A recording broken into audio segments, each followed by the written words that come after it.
রাসূলের প্রিয় সাহাবীকে কেন মৃত্যুদণ্ড দিয়েছিলেন হযরত ওমর রাদিয়াল্লাহু তাআলা? পিতাকে হত্যার অপরাধে তার দুই পুত্র এক যুবককে টেনে হিঁচড়ে খলিফা ওমর রাদিয়াল্লাহু তাআলার দরবারে এসে হাজির হল। তারা বলল, এই ব্যক্তি আমাদের পিতাকে হত্যা করেছে, আমরা এর সঠিক বিচার চাই। খলিফা ওমর রাদিয়াল্লাহু তাআলা আনহু ওই যুবকের কাছে তার বিরুদ্ধে আনা হত্যার অভিযোগের ব্যাপারে জানতে চাইলে যুবক বলল, অতি ক্লান্তি অনুভব করার কারণে আমি একটু খেজুর গাছের নিচে বসে বিশ্রাম করতে গিয়ে ঘুমিয়ে পড়ি। উঠে দেখি আমার উট আমার পাশে নেই। খুঁজতে গিয়ে যখন সামনের দিকে এগিয়ে যাই, তখন তার মৃতদেহ পাই, যাকে ওনাদের বাবা বাগানে প্রবেশের জন্য পাথরে আঘাত করে মেরে ফেলেছে।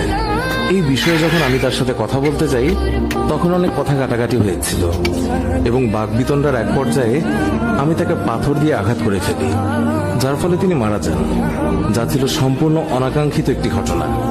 এর জন্য আমি ক্ষমা চাইছি।